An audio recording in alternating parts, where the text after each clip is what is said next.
Let's give it up for the amazing Maria. Thank you, Maria. Woo.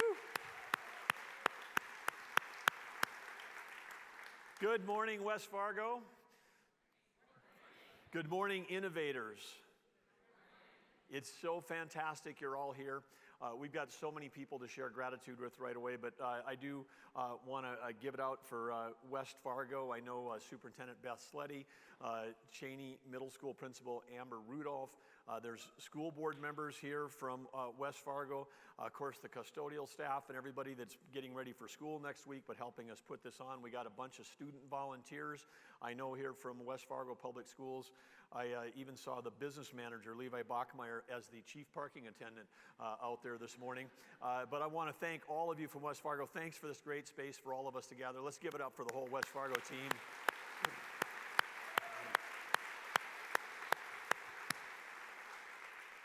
I know Maria already thanked our sponsors, but we appreciate all of those folks understanding that education that happens inside of a building here and supporting all of you as educators and innovation affects our whole community. So we appreciate those community sponsors. I know one of those was NDSU Foundation, and of course the relationship between K-12 and higher ed getting more and more important. And I know the Chancellor of the North Dakota Higher Education System is here. Let's give it up, Mark Hagerott, Dr. Mark Hagerott. Give a stand up there, sir.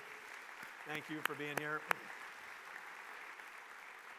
And of course, we have some amazing keynote speakers that are coming, presenters, the award winners you're going to hear this afternoon, everybody here that's making the thing. But the most important person I want to give gratitude to, the most important people, is all of you, because this is the group here in this room and those watching online. This is the group that's actually transforming and driving education forward in our state. And when we do that, it affects the lives of 125,000 students that are in school. It affects their families, it affects their communities, it affects their future employers. You have such a big impact. You're all empowering, inspiring students the same that we do every day. We have 6 words that we talk about in state government, in the governor's office all the time, and that's empower people, improve lives, and inspire success. That's what all of you do. Thank you all for being here. Give yourselves a hand for making a time today to invest in yourself. I'm going to start off with some building blocks. We all share a common goal, which is we want our students to succeed. We want our students to realize their fullest potential. And we know that you're participating today because you care about those kids, you care about the future of them and their families, and you care about the future of our state and our nation. So thank you. And you are the change agents. We have to drive this from the inside. This is where change is going to occur on the front lines. And so we have an opportunity to reimagine the way traditional education has occurred, and we've been focusing on that now for 6 years. I was backstage when they were asking who'd been to all 6 of the summits. I was standing. Okay, all right. Thank you. I had to throw in one dad joke in there. But anyway, we have for last 6 years, we've been on this journey together of setting goals to support these building blocks. And those building blocks are really all around innovation. And they're around, cutting red tape. They're around giving you more flexibility to do what you know works. And we've had support from legislators. We've got policy changes. We have task force. We've invested in it. I know we've got legislators here. I see one right here, also a former West Fargo football coach. But we've got, thank you for the legislator. We've had amazing, amazing support. And I will just start out and say, before I get into the building blocks, to say, there was a time when you'd go to a conference and the whole discussion was about inputs. We're just short of inputs. We don't have enough inputs. We need more money. We need more buildings. We need more of everything. Let me tell you what's gone on in North Dakota in the last 6.5 years. The amount of inputs, because of the success of our state, the economic diversification, what we've been able to invest in education has never been higher. In the 23-25 biennium, it's going to be almost $500 million higher in what we're investing in K-12 than when we took office in 2017. $500 million. It's going to be $2.3 billion going towards K-12 in the next biennium. That's a record. The trust fund that supports K-12 education, that trust fund now tops $6 billion. It's kicking off $500 million for the next biennium to help support what's going on here. And of course, the CTE increases this last year, record high, 37% increase in what we're doing in terms of how we're supporting CTE, and greater collaboration than ever before between K-12 and higher education. The two of those together represent almost half of the state's general fund. You can't find another state in the nation where half of the general fund budget goes towards education. So I know everybody can always say, hey, I wish we had one more thing, but part of what we have to understand is that we are investing mightily in this, and now we have to shift our focus on outcomes as opposed to inputs, because the inputs have been really, really significant. And I'm sure in places like West Fargo, we got formula changed. Again, thank you to the legislature. We went through a period of time where you'd say, great, we're putting more money into education, but when we were paying on last year's student count, and places like West Fargo were adding 600 students a year, adding a Tioga every year. I mean, 600 students. I mean, when I say a Tioga, that is 600 student is larger than half of the K-12 of the 175 K-12 systems in the state. That's how many we were adding here. We had to add all the buildings and instructors for an entire school district every year for the last 6 years.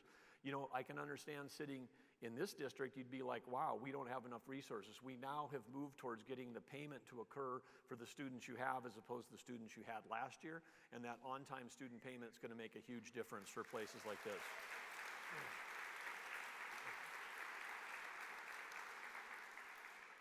But investing in our children before they even get to reach your doors, it's kindergarten, is also important. And this is a place where our state was lagging behind other states. All the research, supports that child's brain development, 90% of that's occurring before age of 5. How much they get read to, the exposure they have. All of you in education understand that. We, this year, got a historic child care package that is built on 3 pillars: quality, affordability, and availability, those 3 things. And in a state where we've got so many jobs open, in a nation where we have more baby boomers retiring than we have new people entering the workforce, we're going to have a chronic workforce shortage. Yes, in teachers, yes, in nurses, yes, in school bus drivers, yes, in farm workers, yes, in computer programmers. You pick any of these professions, and then you can pick what city you want to work in this country, and you will find a job opening. So we're competing in an unprecedented way for talent, because talent mobility has never been higher because of the widespread availability of work almost anywhere in the country. And then also, because you can work remotely, we could have people that decide, hey, I love living here in North Dakota, but I'm going to work for a company or someone in another state, but I'm going to stay here. So we have all kinds of competition for workforce. And we need to understand that if you don't have child care infrastructure, you don't have workforce infrastructure. We have 55,000 kids coming your way. There's 55,000 kids 5 and under in our state of North Dakota. That's a record. We've never had that number before. And think about that. That's like all of Grand Forks is 5 and under. Okay, think about that. And then you can decide, do you want to drive towards Grand Forks or drive away from Grand Forks? If you have 55,000 5 and under. And I'm sure if there's a few grandparents in the room, they would say, hey, I'll drive there, but only for a couple hours, and then I'll leave and go the other way. But we have that. Of those 55,000 kids, they're coming from 35, 40,000 parents. And those parents who we've invested in, often we've invested in them all through K-12. They're North Dakotans. We've invested in their higher education. So we've been subsidizing all that. They get out and they're in the workforce, and now they want to raise a family, and they don't have child care, and one of the parents has to stay home. And then we wonder why we don't have workforce. They say, oh, we need to educate more. We're educating a lot of people. We have educated them, and then when they want to work, if people want to stay home, great. But if you want to work, you should have the opportunity to do that because you've got availability, affordability, and high quality child care. The legislature was fantastic. They got over a huge hurdle this year, and now we've got, we put almost $80 million into supporting these statewide, and most of these are women-owned businesses across the state, but we've got some communities, we know it's tight in a large metro area like Fargo, West Fargo, but we had some smaller communities when we were interviewing the child care providers there that said people were coming to them and deciding whether to have another child based on whether they could get a slot in their child care center. And that, that for those that are my age, that's like a strange concept that you'd be, doing family planning based on childcare slots. But it's an actual fact, and we've made huge progress in supporting that. Another program that we got that we're expanding across the state that's already demonstrating great success is what's called Best in Class. And this is a program for 4-year-olds. And again, we got great support from state and local leaders. And I want to say there's a lot of thank yous I need to give out here to Health and Human Services, our leader there, Chris Jones. Superintendent Baszler, I know, is here today. She's been incredible and working right here with all of us. What an amazing partner, her and her team. You're going to hear more from her today. But I want to say thank you to all of these leaders that have helped drive this legislation through and get this going for our state, because Best in Class is going to be a game changer. Affordable child care is going to be a game changer, because that will also help get more teachers back in the workforce, because teachers were part of the workforce that were challenged by not having enough child care. The second building block is support for safe and healthy behaviors. And we have had such a great effort in our state, and I see Pam Sagnas is here, who leads the Behavioral Health Division for the state of North Dakota, has done such amazing work there. Because we know from listening to teachers, we know from listening to administrators that sometimes your teachers aren't able to teach because you're dealing with behavioral health issues. We've got to approach this in a comprehensive way. We know this is a challenge across the country, but is definitely something here. So we've been investing more than ever. Behavioral health grant funding this last year, $9.5 million was provided this last legislative session, that emphasizes the importance. We've got to have multi-tiered systems so that as things start to escalate, we've got the appropriate services to meet the student specific needs of each of those students. And today we're going to hear from some incredible leaders who have been taking charge of building these coordinated systems, identifying local solutions, and working to support safe and healthy schools across our state. And one of those leaders, one of our keynote speakers, we're pleased to welcome Nicholas Carlisle. He's the creator of the No Bully program for schools, and it works to emphasize impacts of cyberbullying and how we can address those impacts on students. So we're going to look forward to hearing from Nicholas later today. Recovery Reinvented. If you haven't had a chance to reserve your spot, it's coming up October 5th at Minot State University. And you might say, how does this affect me? Well, first of all, I think that we know that the disease of addiction touches almost every family. It certainly touches every community, and it's touching every organization in the state. There's not a school district in the state that's not affected by the disease of addiction. We're so fortunate in our state to have the leadership of our courageous First Lady, Catherine Helgas Burgum, who's been driving this thing, sharing her own story of addiction and recovery, and helping others to seek recovery and eliminate that shame and stigma of the disease of addiction, so that more people will get help and more people can recover. Catherine and I, as part of our work, had a chance to visit a recovery center last year in Williston. It's targeted for high school kids, And we went there, and we were there, and it was before Halloween. And there were some of the students that we met with. And I remember when you were a kid, sometimes you'd be like, hey, my parents are clueless. We know everything that's going on. Parents don't know anything. We were talking to those kids. I have every opportunity in my role, working with people like Pam, working with experts to learn about all the things that are going on with illicit drugs in our country and illicit drugs in our state. And I learned more from talking to these high school kids about what was actually happening, what the price of this pill was, who they got it from, where it was that.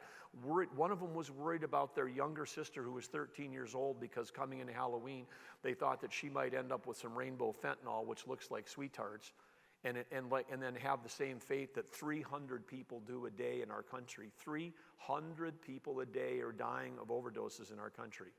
You add that up, day in and day out.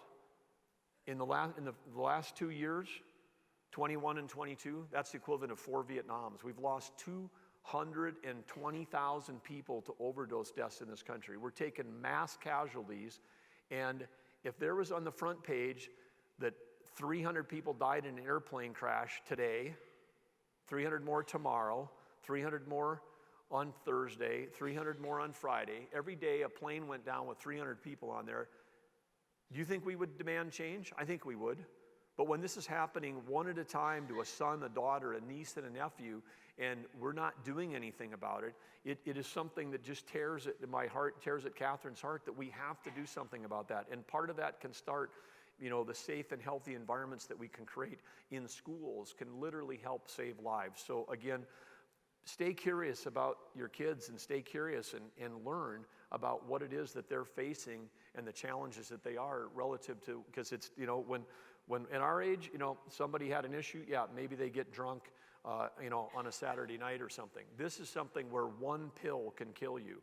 So again, thank you for helping to keep our students safe. The third building block has to do with career awareness, exploration, and development. One of the things that certainly I've learned in the last 6.5 years is that having a career fair for seniors is too late. We would go around and do the Main Street Initiative. We've done that in over 60 cities across the state. We listen to the parents, and I say the parents, the economic developers, the business owners, and the leaders, the mayor would all come together, and they would tell us how amazing their town was. And then we would look at the population numbers, and all the kids are leaving. And then we said, we're not going to do Main Street visits anymore unless there are students actually in those meetings. The students have to come to those meetings. And when they came to the meetings, the parents would talk about all the things that we could do. And I say parents, again, the adults, I should say, the adults that are running the community. And then you'd ask the kids, and the kids would go, well, there's nothing to do here if you're under 21 and you can't drink. I mean, that was like the answer we kept getting. So we have to think about programming outside of the school, that allows people to understand what's going on. And not everybody wants to play on an organized sports team. What are the things for people beyond sports that we're organizing? What are the things, whether it's, the stuff that's now making it into schools, but the first robotics, the other things that are happening for kids that may have interests outside of sports. But what about people that want careers? Oftentimes the students didn't even know the cool jobs that existed in their own community. They didn't understand, that today working at a John Deere dealership has to do more with software and computers than it does with wrenches. They didn't understand. So we've got to make sure that we're exposing folks to career awareness at a really early age, the exploration at junior high, and then the development of those careers can start happening later on. So we've got to move all of that system, further up into the system, as opposed to you're a student and somehow you flip, and then when you're 18 you decide what you want to do. That's not, you all know that's not how it works.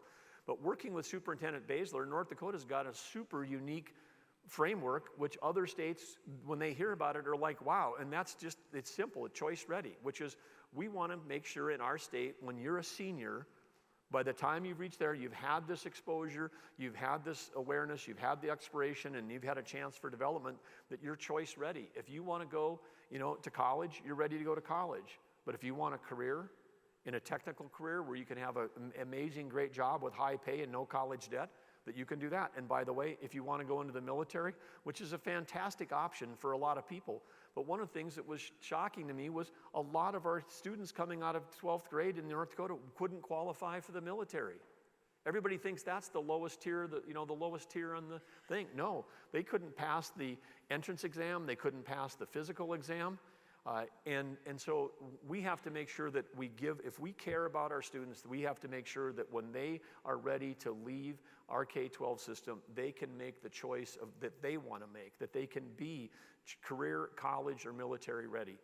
So with financial support, broadening opportunities, building this ability to think, we've got to be able to think differently about how we do this. One of the keynoters today, Matt Kirkner, is going to be here. He's on a mission to support the American dream for future generations. And he has got an inspiring message about how academic and career experience can coexist in our system. So you're going to hear today a lot about the career, and think of that as a broad way to think about career and technical, but it's going to be great. We're really appreciative that he's here.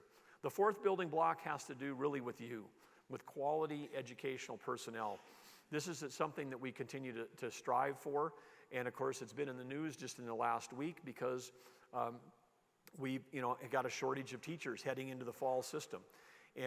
But we know that there are things like the North Dakota Teacher Support System that's got the data to prove that when we provide a supportive environment with mentorship, that's got an immense value in helping retain people in getting to be better in the classroom, but also getting them to get through those rough first 1 or 2 years of teaching and then stick it out and make this into a career. We know that the issue of teacher shortages is not unique to teaching. I mean, it makes news because, oh, it's teachers and school is starting. But as I said at the outset, guess what? We're short of all kinds of nurses in the state. We're short of CNAs. We're short of electricians. We're short of oil field workers. We're short of everything in this state. And so and the thing, of course, is that 10 years ago, if you were on the school board or if you were a superintendent of a building, all you had to do was post your positions for teachers, and a dozen people would apply for every position, and then you'd hold the interviews and you'd hire. There was no recruiting. It was just post and people showed up. Today, the skill, which we don't have, and I see it across all of state government, not just in education, is we're not very good at recruiting. When I showed up as governor and we had positions open, I'm like, hey, I want to talk to some of the recruiters in the HR department. And I was told, oh, we don't have recruiters. I said, what do you mean we don't have recruiters? Well, we don't have recruiters. I said, what do we do when a position open? Well, we post. Well, where do you post? You post it on the state website. We weren't using Career Builder. We weren't using LinkedIn. We weren't using Monster. We weren't using any of the tools that people were searching on, and we had no recruiters until I found who? The North Dakota National Guard. North Dakota National Guard had 18 recruiters. They're out in high schools. They're throwing T-shirts out at Class B basketball games. They're talking to people about, here's our tuition payment program, here, whatever. They had actual materials. They have recruiters show up in high school classes because you all let them in, and they actually do recruiting. That was the one agency that was actually doing it. And we still have got positions open in the North Dakota National Guard, which has fantastic benefits for folks to do that. But they're actually recruiting. But we've got to have that recruiting mentality the same way, college football coaches are out talking to high school kids. We've got to say, hey, what do we do? So we have some school districts, over half the school districts going in to this fall have all their teacher positions filled. Some don't. Some have got a lot of positions open. I would say, again, that goes back to local leadership. It goes back to the recruiting capability, and it also goes back to local conditions in terms of where you are in our state, where some places have got even tighter employment than others.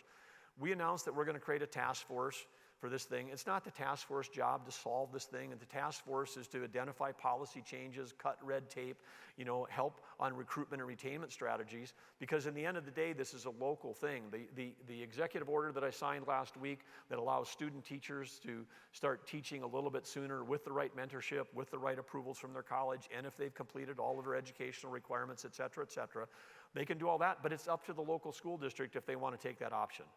And it's a Band-Aid. I think we had 167 positions open last week. This might help solve 20% of that, maybe if we're lucky. So we still have to just get smarter about getting people into the profession and keeping them here. The Grow Your Own model has been flourishing here in North Dakota. That's a way that provides pathways for people to become teachers. If you're a para, if you're already living in the community, you're a para, we can support people to go and get their professional teaching degree and stay in that local community. So anyway, there's going to be breakout sessions this afternoon. You can hear more about all of these. Building block 5, quality student-centered instruction. We launched our administration with the Innovative Education Task Force. A number of you served on that. It led to a bunch of policy changes. It led to the creation of the amazing, K-12 Coordinating Council. The K-12 Coordinating Council got classroom teachers. It's got members that represent school boards, administrators. It's got people that represent the teachers union. It's got legislators from the state. It's got administrators. It's got Superintendent Baszler. It's got people. We get together in a room and we all meet. The governor sits on this board. We meet and we talk about the issues that affect the students. I tell other governors that we have a coordinating council for K-12 where all of these groups actually get together, and they look at me like I'm from a different planet. They're like, what do you mean you all get in a room and talk? Because other states have got unions, suing people and walkouts and protests and all this stuff. They're not even talking to each other. We actually get together and talk about the student. The student is at the center of what we're trying to solve in North Dakota. With that capability alone, we have the ability to move ahead of almost every other state. And that's one of the areas where we got a big drive forward on personalized learning for all students, because we helped, again, cut some of the red tape out that would allow you to do that. And you're going to hear about a really successful model today, building assets, reducing risks. acronym BARR, B-A-R-R. It's about relationships and data-driven decisions to improve student outcomes. So these were the 5, building blocks that we had more than ever. But again, and even beneath all this, there's a bunch of stuff, the innovation waiver, all the stuff that we've done that are not yet being fully adopted by many school districts. We have cut the red tape to allow almost any school district to pursue a new direction. We need leaders like yourself to drive in there. But what's going to really take to drive innovation? It takes disruption. And disruption is going to be fueled by a number of things. Some of that's going to be related to the digital revolution, and you can say, hey, we want to keep doing it the way we've always done it. So you can reject it, you can ignore it, or you can embrace it. But it's important, I think, for those of you that are, you're the early adopters, you're the innovators, you're here. This embracing of the disruption, it's an opportunity to really take a leap forward, to reinvent our approaches and our school approaches and our surroundings, and do it for the benefit of the kids. And you say, well, why is it, what's this disruption? What are the forces you're talking about? Well, there's 4 big forces that are hitting education, and they were hitting education before COVID, and now they've just accelerated. And the first one is technology. I remember, and some of you do, that when I first got involved in, I should be focused on, giving back to K-12 education over 20 years ago, there was a thing called a cow. Anybody remember that? Computer on wheels, because computers are so expensive. They couldn't have one for every kid, but we'd buy a computer and it would be on a cart and they would move it around to different things. And then it was like, we're going to have, one, device per person, and nobody could afford that. And then all of a sudden, just like overnight, every kid is walking into the building, with a smartphone that's got, a terabyte of data on it, which is more than like 1,000 Apollo missions in terms of, data capacity. And it is, and everybody's already got one. And yet, we're not integrating to the amount of computing power that's existing for the majority of the people that we have. And I know it's not everybody that's there yet, but I mean, we're approaching something like 85% to 90% of households have got access to this kind of computing power.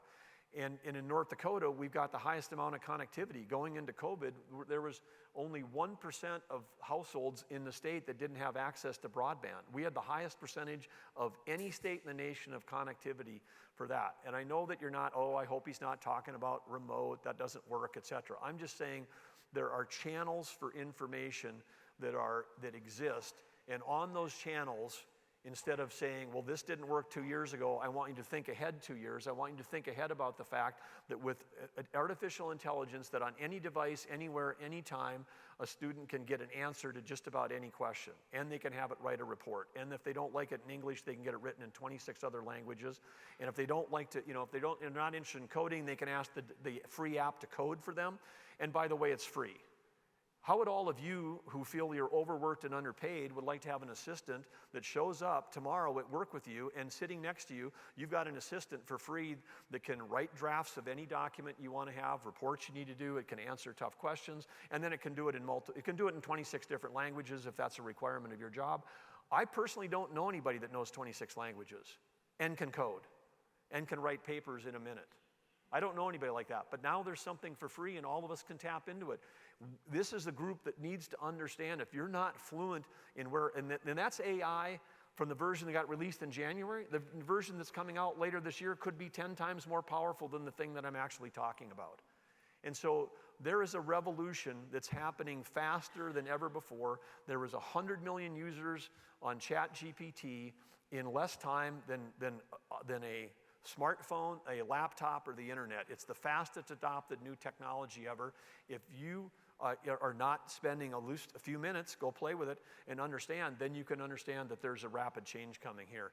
Cybersecurity, of course, this is something we passed statewide, the K-20W approach, but that thing, I know we're still, working to get it implemented so people can understand how it means it's integrated at every level. But meanwhile, some of your students have been showing up. The cybersecurity, the cyber madness thing, which was in Bismarck last year, was totally amazing, which was the high school tournament, which I went to.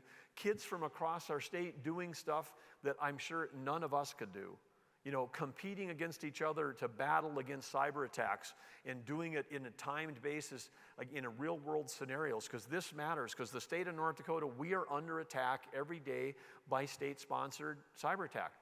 Russia, Iran, North Korea, and China all have people that get up every day, go to work, and they attack our tribes, they attack our schools, they attack our universities, they attack our missile sites, they are in cyber attacks. We're at cyber war every single day. Having students that understand that this is happening would be super useful in a state like ours. And again, I would encourage all of you. October 27th is the virtual play-in in-person finals on November 7th. That's for the middle school. And then the high school tournament is 2 days next year, February 15th and 16th. Put it on your calendars, learn more about it, encourage kids to get involved in this, because there's a technological revolution that I wouldn't say that. You might say, oh, it's occurred, I get it, I've lived through it. No, there's a new one coming that's way bigger and more accelerated than anything that any of us have seen. Economics, choice ready. We're no longer just preparing students for four-year education. It's certificates, it's two-year programs, it's the military, it's technical schools, it's on-job training. We have a $1.6 trillion of student debt in this nation for a reason, because people bought an education that didn't have a high ROI. They were incented to do it because the federal government made it really easy to get student loans. Here, we'll give you money, it'll be great. We subsidized higher education, tuition went up, and apparently the value didn't, because otherwise you wouldn't have all this debt. It's just, I'm not being critical of our higher ed or anybody's, but in a nation where we say, oh, let's subsidize this thing, and then it doesn't pay for itself, it must not have had the value that people expected. And we do know that, if you go back to the last 20 years, one of the things that's increased higher than the rate of inflation for the last 20 years is higher ed. The other one is healthcare. And what are the two things the federal government has just shoved a bunch of money into in a very different programs? The way they shoved it into higher ed was through, we'll give a loan to anybody for anything, no caps. They took the caps off, about 12 years ago for graduate school. Then the loan stuff really took off. It's just we have to give students an opportunity to go have great careers and not have college debt. If you go to a career and technical education in North Dakota, one of the career academies, and get a job, I have visited with students that are in their freshman year at the Bismarck Career Academy. They're in October of their freshman year. They got their first year of their associate degree when they were in high school. They're working on their second year. In October, they already had a job offer for $72,000. And they had a signing bonus, and so then they bought a Ford F-150 pickup, and they're making a car payment. They're making a car payment, and they have no college debt. And by the way, then you say, oh, well, I feel bad because they didn't get a college degree. No, the company that was paying them to be a power plant manager said, we will pay for your third and fourth year. We'll pay for your college. We'll pay for your college. So they got an employer that's willing to pay for their college. Almost every employer today is willing to pay for your college because it's so competitive for students. So anyway, that's the economics have really changed. Demographics, families are getting smaller, families are having children later. The fertility rate in the U.S. declined. There's going to be less people available. Colleges are going to be, literally shutting down because there won't be enough students. The ones that don't change, the ones that keep their models. North Dakota, we're doing better. We went from one of the oldest states to one of the youngest states. Our median age is 35 years old. It's been dropping. That's fantastic. We were the only state in the nation to get younger in the last decade. And in 2020, we had the highest fertility rate in the nation, higher than everybody but South Dakota. And that felt good because we lost to the Jackrabbits in the NDSU football thing, but we beat the Jackrabbits on fertility rate, so that was good. We've got to keep our population going and growing. We know that we need net in-migration. We have to get over the idea that if you meet someone and they didn't grow up in North Dakota, that we don't greet them with complete shock and dismay, like, what, you moved here? Why would you do that? You've all done it. Okay, come on. We all have. We know that. But we in Watford City, one of our fastest growing districts, I think now we've got, students with, speaking, 18 different languages in Watford City. And this was 20 years ago. I think there was a time 20 years ago when there were 6 kids born in McKenzie County. And McKenzie County is the Watford district. So there would have been 6 kids in the graduating class. And now it's like that same group that started 20 years ago with 6 has now got like 225. That wasn't all birth rate. That was in migration that was coming in. So we need that to be able to keep growing. The last thing is a cultural mind shift. So I've talked about demographics, I've talked about economics, I've talked about technology, all impacting higher ed and K-12. But there's also a cultural mind shift, which is there was a generational shift. There was a time when parents would say, we will sacrifice anything. We didn't go to college. We're going to both work hard. We're going to save our money. We're going to pay so that the next generation can go to college. And today it's like, no, that's not happening, because why would you wish upon your child a bunch of college debt and maybe not a career that's going to pay for it? So that cultural shift. So the higher education has got to focus on lifelong learning, not just 18 to 22-year-olds. That's one of the models, and they've got to focus on delivering programs that aren't all 4-year based. They have to be shorter, and they've got to be able to focus on how do we team up with K-12, how do we get more involved in career and technical, and then they've got to get beyond their geographies, because right now, today, in North Dakota, for free, go check it out, Prep Digital, sponsored by, there's 1,500 kids in this country going to high school at a free Arizona State digital high school. It's free. Free high school. Forget, payments and choice and savings account. It's free. It's free, whatever. And how are they doing it? Well, their School of Education is running 4 charter schools, and they, at the Arizona State, the most innovative state school and maybe the most innovative school in the country right now, and they are saying, hey, if we want to have better teachers, then maybe we should actually run high schools ourselves and say, how can we make the best high school? How can we make a high school fantastic? So they're running 4 charter schools in Arizona, the university, and that's where they're training their teachers, getting hands-on real-world experience and trying to innovate on the model. And they said, oh, we should also check and see, what about online? So we'll do online. But they didn't limit it to Arizona. So you can have kids, kids in North Dakota right now finishing their high school for free on an Arizona State online model. And then you might go, oh, yeah, well, online doesn't work. It's something. Well, might work for some people, may not work for you. So we just have to be aware there's competition coming. So when we say innovation, can't just be a buzzword. We're talking about, in our administration, we say innovation, not regulation. Why would we value innovation? Innovation is how we make change. It's how we unlock value. It's how we invent the future. And our nation has always been built around innovation.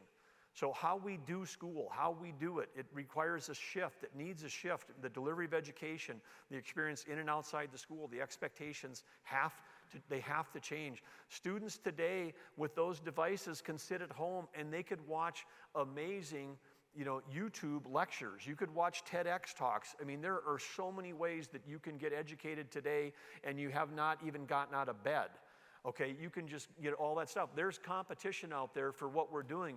In the old days, the only place you could learn is if you got inside the building and talked to one of you. There's real competition. We've got to deliver something that's interesting and valuable and effective that competes with all the alternatives. And it isn't just, there might be, a parochial school down the street. No, we got to compete with all these other ways that are just going to keep increasing and increasing and increasing. And so the table's been set, and this is an invitation to learn more about. We've passed all this stuff, but if I have one frustration, it's the dispersion of innovation across some of our districts. We will acknowledge and give awards today to people that are doing a great job, and that'll be fun. It'll be fantastic, and we'll all cheer, and you all go, "That's fantastic." And then they represent, like less than 10% of our districts. We have so few districts that are actually taking. We've cut so much red tape. The innovation waiver, let's start there. This allowed districts or individual schools to waive requirements. This is one of the things got identified through our task force. This is what people were asking for 5 years ago. We delivered it, and now many schools it doesn't do this or doesn't do that. Well, if it's not working, tell us, and we'll create more waivers. We'll create more flexibility. It was designed to create a different experience for the user, the student. It was student-focused. It did require change. Adults have to change sometimes if our customer wants something different. But we reduced the red tape that it gave you the flexibility to transform the school experience, and that was just the beginning of what we were changing at North Dakota. The Choice Ready, we talked about that. The federal accountability system, it forgets the flexibilities that states need. That has to change.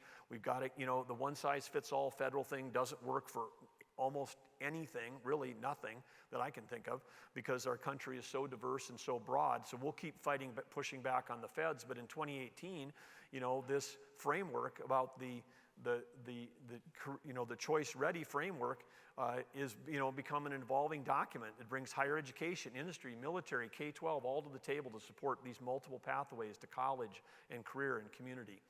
And then working as one, I talked about the K-12 Coordinating Council. This is completely unique compared to almost any other states, and it's just been fantastic. But it provides a place today where if ideas come from today's conference, what are we going to do with those ideas? Well, let's bring them to the K-12 Coordinating Council, and we'll bring them there, and we will tackle them, and we can figure out, how do we turn those into policies or approaches or funding to do that. Collaboration is so critical to what we do, and we have that in North Dakota. We're so lucky to do that. And we say working as one in our office all the time. That's one of the cultural aspirations of the state of North Dakota is break down the silos. It's not K-12 and higher ed and local and districts. It's like, hey, we're working as one. 125,000 students seems like a lot, but there are districts in this country that have more students than we have in the whole state. Catherine and I were in Clark County, Nevada, visiting the first sober high school in the country, run by a public school district. Every kid and every teacher in there was in recovery. It was an amazing, amazing place. And I said, well, how many students are there in Clark County? 300,000. One superintendent. Okay, we got 125,000, we got 175 superintendents. We better figure out how to work as one because we're not operating at scale like we know we can. Learning everywhere. Recognizing that learning can happen anywhere. We got a huge breakthrough. Other states don't have this. This is amazing. Let's take advantage of it. House Bill 1478, graduation credits can be fulfilled through internships, apprenticeships, extracurricular activities, and clubs. Okay? If you've got demonstrated competency in course standards, think of what? How about a merit badge? Merit badge, you have to demonstrate it, you have to go through it, and you get it. Girl Scouts and Boy Scouts. 4-H, demonstrated competency across all kinds of stuff. FFA, that stuff can all get high school credit now. That could get high school credit. That frees up that student, the work they're doing afterwards, which is hands-on, team-based, real-world learning in a place like 4-H. They can get credit for it, and then they've got the ability to take other classes here in this building that maybe is not being offered through that. That's a huge opportunity for students and teachers to connect with these authentic experiences that provide essential skills and content and mastery outside the walls of a classroom. And guess what? For some students, they thrive in those environments. Lastly, on this, we call it space, place, and pace, but the graduation pathway, again, super innovative. Hardly any states have this. But we're the first state in the nation. Legislation allows competency-based education built on student proficiency, mastery of the standards to count towards a high school diploma. And we have some schools, and some will be recognized today, are doing amazing work on this thing, on this learning continuum and the graduation pathway. Again, Senate Bill 2196, the graduation pathway bill.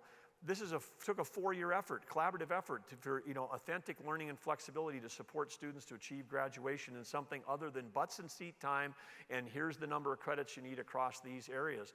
But of course, that's more work for educators. We've got to design student learning that recognizes that it doesn't matter, where they are, what place they're in, or what pace, because we know students learn differently at different paces. We have to stop seeing these things as barriers like we did before. You need 4 years, X amount of hours, and X amount of days, and X amount of seat time. Those were just, crude metrics, but now we've gotten rid of those barriers, and now the things we have, these are levers, and we can transform. So what could happen within the context of this flexibility in terms of this? I mean, this could be like national news. We could have a school that has got graduation pathways that is so exciting that guess what? It doesn't matter. School choice happens, not happens. People will choose to go to your school because you got the coolest graduation pathway that equips people to be ready for life, to be engaged learners, to allow them to tap into the technology that's available, the curiosity. You have an opportunity to create the alternative that's better than what anybody else can do because of the flexibility. So again, our administration strongly committed to the education system being student-centered. And we value the student voice. Why? Of course, because the system is intended. That's our customer. Treat the taxpayer like, the customers that they are. The students in this case are the customer. And we bring knowledge and information at our fingertips, these powerful devices that everybody has. And again, understand this is not I should just say, not a surprise to me that now we're standing at a place in history where you can get the answer to any question, anytime, on any device. Why would you not be surprised? Because you could see it coming 20 years ago. Moore's Law was getting, every 18 months, computers getting twice as powerful at half the price. You could anticipate that around this time in our lives that we're going to have what we now call, the generative AI. It was totally predictable that it was coming. And that's why when our kids were little, when I dropped them off at school in the morning, I didn't say get good grades. I'm sure people wished I had. I didn't say behave. I'm sure teachers wished I would have. I said ask good questions. Ask good questions. And then when they'd come home the night at dinner at our house, we sat around and I would say, what was the best question you asked today? What was the best question you asked today? What was the best question you asked today? And then I'd go to parent-teacher conferences, and after a while, the parent-teacher conferences would say, hey, your kid, I wish he would show up more often. I wish they would, behave a little bit better, but wow, they ask really tough questions. And the students really miss them when they're not there because they're driving a lot of the dialogue. Being able to be curious is like a key component in life today. And it starts with all of you. You've got to gear up your childlike curiosity. Any of you hung around with a 3-year-old lately? And they ask why, 45 times an hour.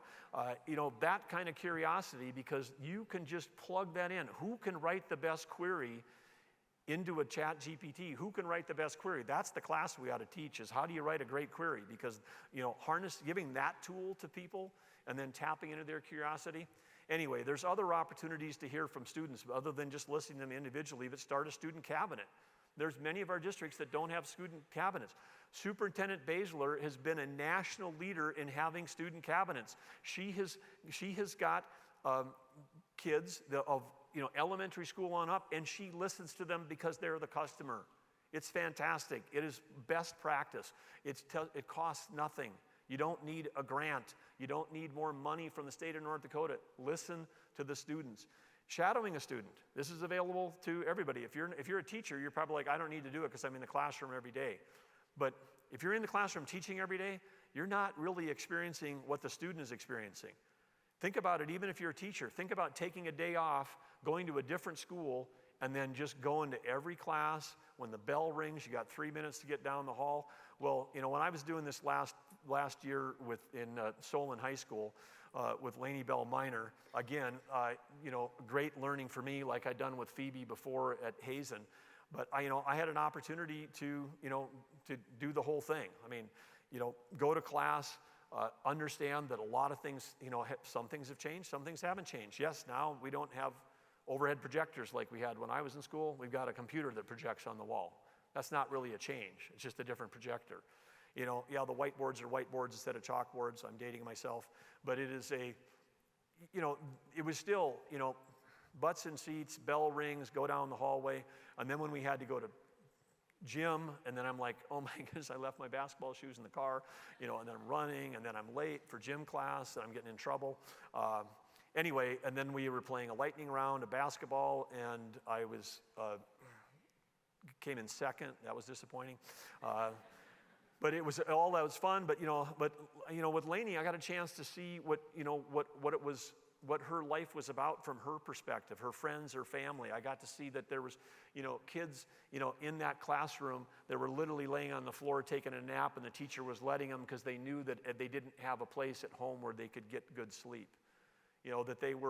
That you could, as all of you do, you get a lens into what the lives of some of those students are. And I think it's super important for our legislators and our policymakers to do that. But I had a chance to, understand better the Solon Cannonball community and the tribal members and the teachers, the administrators, the support staff, everybody that was there that cares about it.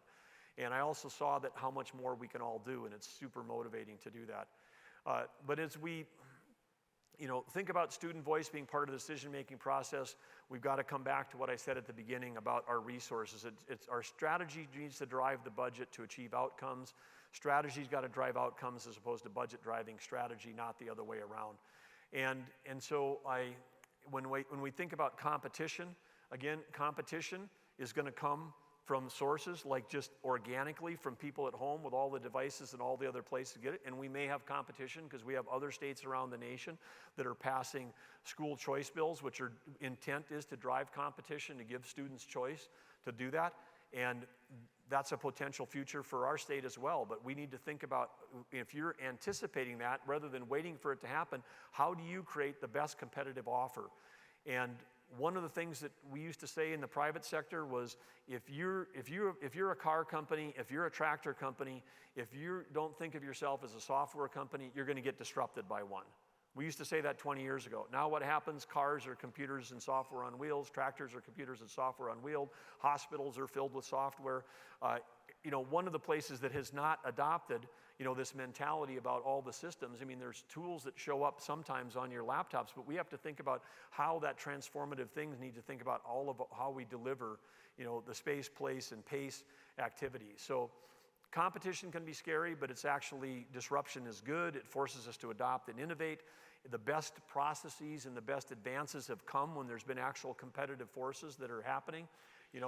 Edison didn't, invent the light bulb. I was going to say in a vacuum, but it actually turns out there's a vacuum inside there. Anyway, he's inside the light bulb. Competition, he's competing against Westinghouse. The Wright brothers thought somebody else was going to get there first. It's competition can help really drive this, and so that's a good thing. So in how do we respond to change? I mean, part of us here have to think about our own personal responses. What's our growth mindset? What's our ability to adopt this? And the value proposition, making the school experience so powerful, so empowering for the students, so relevant, so superior, that you would stand out as the place of choice, that every student would go, I want to go to that building, I want to go to that school, because those kids over there are having an amazing experience and they're learning all this stuff. So as I close out, I just want to say the challenge for you today is, we've given all these tools, we have all this flexibility. No other states have offered this menu of opportunity up to their K-12 system. No one has offered that. What are we going to do with it? Who's going to grab it? Like some of the districts will offer today. Who's going to be the next one? Who's going to say, I think that we can even do better than what they did for the student? So I want to say again, thank you today for participating. Thanks for being here. Thanks for contributing your time and talent. Thanks for being involved in education. It's so important what you're doing, and that's why we're so passionate about trying to make sure that we can make a difference for all of how we deliver this, how we change, and how we go forward. People that have known me for a long time know that one of my favorite quotes is, far and away the best prize in life is the opportunity to work hard at work worth doing. And I just want to say, all of you are doing work worth doing. What is more impactful than spending time trying to shape and change the future direction of the lives of the young people of our state? I have tremendous gratitude for everything that all of you are doing. I want to thank you for your willingness to be leaders. I want to thank you for letting me challenge you this morning to think differently about how we do this, because we know we've always had an aspiration to have the best K-12 education system in the country. That means we're going to have to have the best CTE, means we're going to have the best coordination with higher ed, all of those things to be able to do that. It means we're going to have the best, 4-year-old programs. I mean, for all the way through this whole thing, we have to do that. But I know that we can accomplish this because of all of you, because all of you are the best around. Thank you very much. Have a great conference. Nothing's gonna ever keep you down. You're the best around. Nothing's gonna ever keep you down. You're the best around. Nothing's gonna ever keep you down.